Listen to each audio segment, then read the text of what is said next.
Greetings collectors and welcome to today's episode. I thought that I'd stray back into comfortable territory this week with a look back at an iconic franchise. Today I'm looking back at Saturn Bomberman. When it comes to the Bomberman series, there's a difficult dilemma of where to start. Hudson Softs' Bomberman has appeared on multiple generations and brands of arcade and home console. It's a series that transcends gaming. I first played the game when it was released as Dyna Blaster here in the UK, but spent my core gaming years playing Mega Bomberman on the Sega Mega Drive.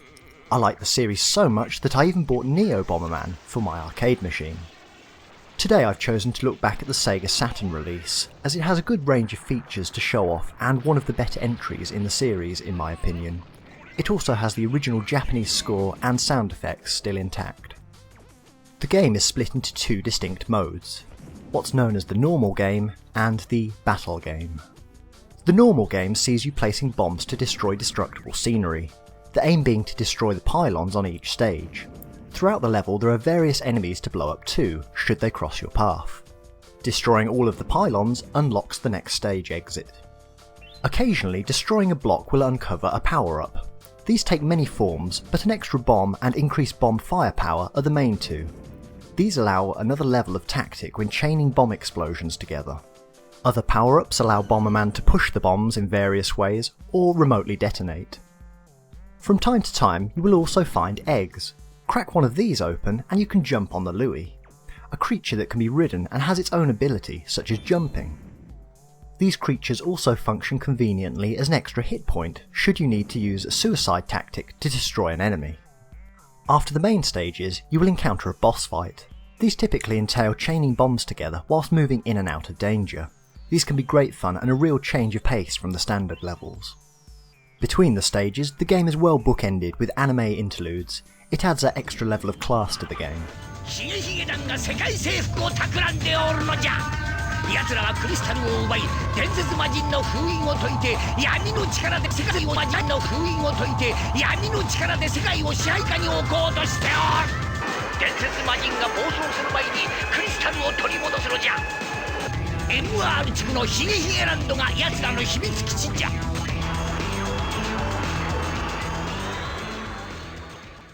Although the main story mode is fun and intended to be the meat of the game, I think that most Bomberman players would agree that the second game mode is where the real action is at.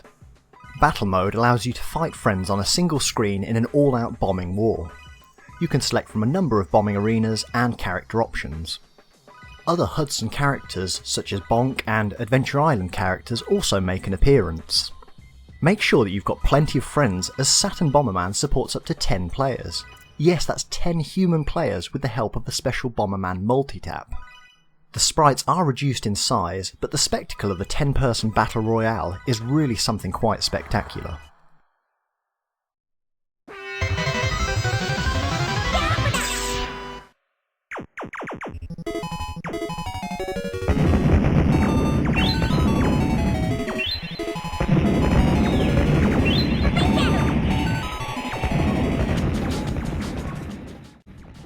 When setting up the battles, there's some great customization here.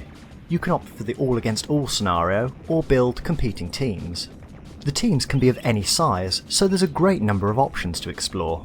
5 against 5 humans, 2 human teams against the computer, or a 10-on-1 fiasco if you're feeling brave. This multiplayer madness is one of those standout gaming features that makes the series what it is. As with all Hudson software, the packaging has some great style. The cover is appropriately illustrated and the manual is full colour. The backstory, characters and power-ups are all covered here.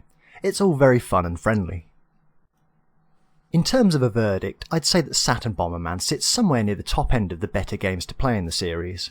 My personal favourite is still Mega Bomberman for the Sega Mega Drive, followed closely by Neo Bomberman and Saturn Bomberman jointly in second place. This game really is well worth playing. This Japanese version of the game is reasonably priced at around £15 to £20, that's roughly 20 to 30 US dollars. The additional multi-taps are around £25 each. It's worth noting though that the Japanese Saturn had 2 other Bomberman releases, Bomberman Fight and this game, Bomberman for SegaNet. I've seen this game listed for over £200, that's around $290. This particular game is a limited edition that allows play over Sega's now defunct internet channel. Other games such as Puzzle Bobble 3 and Sega Rally also had special editions for SegaNet, and are a bit of a specialist area of collecting. I hope to cover SegaNet in another episode. For a quick blast of party fun though, you really can't go wrong with the standard Saturn Bomberman, especially if you have 9 friends to incinerate. Bomberman is a franchise that has not deviated dramatically from its origins over the years. The gameplay is always consistent and always fun. Let me know your favourite entry in this classic Hudson series in the comments section.